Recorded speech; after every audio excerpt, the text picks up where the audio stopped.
Computers are everywhere. From the moment you wake up to the time you hit the hay, they are shaping our world. But how do these complex machines actually work?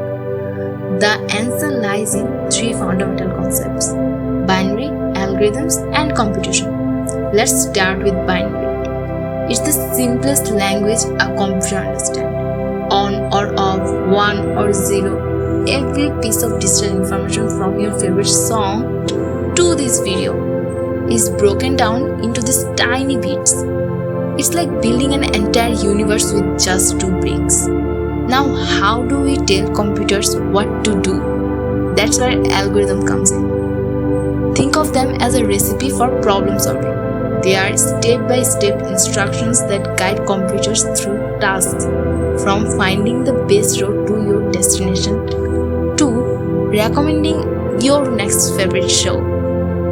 When you combine binary and algorithms, you get computation. It's the process of following these steps to produce a result. Computers are actually fast at this, making them powerful tools for everything, from scientific research to online shopping. These 3 core concepts are building blocks of the digital world that we live in right now. Want to learn more about how computers think and create? Follow me for more amazing computer science facts. Coming up, the evolution of computing. Let's dive into the world of programming.